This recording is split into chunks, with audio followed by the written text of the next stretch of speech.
పెట్టుబడి సహాయం మనకు 2 ఏళ్ళ కలిపి అన్నదాత సుఖీభవ అని చెప్పి 20,000, 20,000, 40,000 ఇస్తామన్నారు. ఆ 40,000లో ఎంత ఇచ్చినారు? 5,000 40,000 ఇస్తామని చెప్పి 5,000 గవర్నమెంట్. ఈ 18 నెలల కాలంలో మనకేమన్నా ఇన్పుట్ సబ్సిడీ ఒక్కసారన్నా ఏమన్నా వచ్చిందా? ఒక్కసారి కూడా రాలే. చేయడమే లేదు సార్. ఈ క్రాప్ చేయడం లేదు.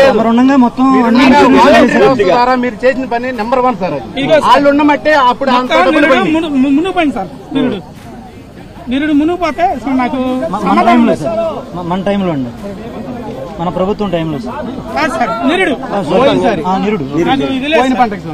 ఇప్పుడు లాస్ట్ టైం పోయిన పంట పోతే కూడా అప్పుడు పట్టించుకోలేదు. ఇప్పుడు కూడా లేదు. పొలం కట్టి కూడా రాలేదు. పట్టించుకోవడం లేదు. ఇప్పుడు పట్టించుకోవడం ఇది వరుసగా 2వ, 3వసారి సెకండ్ టైం ప్రభుత్వంలో అవునండి. ఎప్పుడు పట్టించుకోలేదు.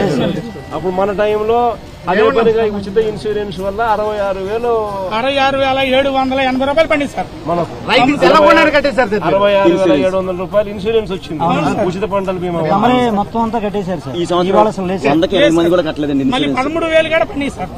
13,000 పండి 6,000 పండి. రైతు భరోసా డబ్బులు వచ్చినాయి. పంట ఏదైనా జరిగిపోతే ఇన్పుట్ సబ్సిడీ సమయానికి వచ్చింది. ఇన్పుట్ సబ్సిడీ డబ్బులు కూడా సమయానికి